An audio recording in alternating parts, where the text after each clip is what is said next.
តាបងប្អូនអរគ្នាបាទថ្ងៃនេះគឺរបៀបតភ្លើងបាទម៉ូតូមួយបាទម៉ូតូនេះម៉ូតម៉ាក់បងប្អូនស្គាល់ហើយម៉ូតូនេះបាទឥឡូវយើងចាប់ដើមតភ្លើងរបស់គ្នាបាទហើយរូបរាងសញ្ញោរបស់យើងគឺស្អាតផងដែរបាទហើយចាស់គាត់គឺកំងបាទគឺតដឺមីគឺភ្លើងសបាទកាលណាយើងបិទសោគឺដឺមីគឺភ្លើងសបាទហើយក៏យើងមានភ្លើងសម្រាប់ចំផ្លូវភ្លើងសញ្ញោបាទឥឡូវចាំមើលទាំងអស់គ្នាបាទហើយរបៀបតគឺតបែបនេះឃើញទេបងប្អូនបាទនេះគឺភ្លើងសំផ្លូវបាទគឺមានពណ៌លឿងបាទយើងបើកកុងតាក់យើងមកគឺចេញភ្លើងសម្រាប់សំផ្លូវបាទហើយចាំមើលទៅទៀតយើងចេញភ្លើងសញ្ញោបាទភ្លើងសញ្ញោយើងមានពណ៌ចេញពណ៌សវិញបាទមានពណ៌សបាទហើយចាំមើលទៅគ្នាបាទនេះឃើញទេបងប្អូនបាទយើងចង់យកយើងស្កត់តាំងទៅចេញភ្លើងពណ៌សក៏បានបាទតែចេញយើងស្រឡាញ់ពណ៌បាទនេះគឺភ្លើងសញ្ញោមើលភ្លើងសញ្ញោបាទចេញពណ៌លឿងបាទ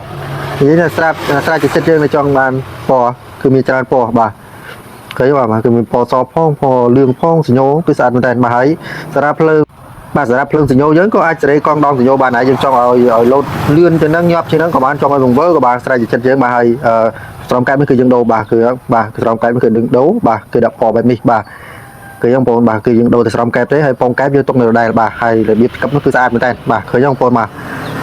បាទគឺយើងកឹបខ្លួនយើងហើយខ្លួនយើងមិនមែនយកមកឈុតយកមកដាក់100ទេអត់ទេបងប្អូនបាទយើងកំងតែស្រោមកែបបាទហើយពងកែបយើងចាស់ដដែលទេបាទ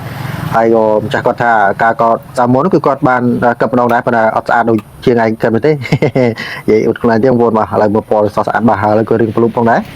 ឥឡូវយើងមើលគង់តាក់យើងនោះទៀតបាទឃើញភ្លើងផ្លេតយើងបើកសំផ្លូវបាទចេញពណ៌លឿងឃើញបងប្អូនបាទពណ៌លឿងបាទយើងសំផ្លូវ